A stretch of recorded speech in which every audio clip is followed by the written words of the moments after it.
پرانے زمانے کی بات ہے۔ ایک شہر کے کنارے ایک کنواں تھا۔ اس کے پاس ایک بوڑھا آدمی رہتا تھا۔ وہ بہت غریب تھا مگر دل کا بہت امیر تھا۔ جو بھی وہاں سے گزرتا اسے پانی پلاتا اور دعا دیتا اور نرمی سے بات کرتا تھا۔ وہ ہر دن اللہ کا نام لے کر شروع کرتا اور شکر کے ساتھ ختم کرتا۔ ایک دن سخت گرمی میں ایک مسافر وہاں آیا۔ وہ بہت تھکا ہوا تھا، پیاس سے بے حال تھا۔ اس نے پانی مانگا۔ بوڑھے آدمی نے فوراً پانی دیا اور کہا، اللہ کا نام لے کر پی لو، اس میں برکت ہوگی۔ مسافر نے حیرت سے پوچھا، بابا تم خود غریب ہو پھر بھی سب کو دیتے ہو؟ بوڑھا آدمی مسکرایا اور کہا، جو اللہ سے جڑ جاتا ہے وہ کبھی خالی نہیں ہوتا۔ رات کو اس نے دعا کی، اے اللہ مجھے لوگوں کا محتاج نہ بنا، مجھے صرف اپنا محتاج بنا دے۔ کچھ دن بعد وہ بیمار ہوا۔ لوگ اس کے پاس آئے۔ اس کے چہرے پر خوف نہیں تھا، صرف سکون تھا۔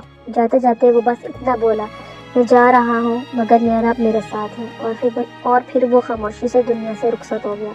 لوگوں نے سوچا یہ غریب بوڑھا دنیا سے چلا گیا۔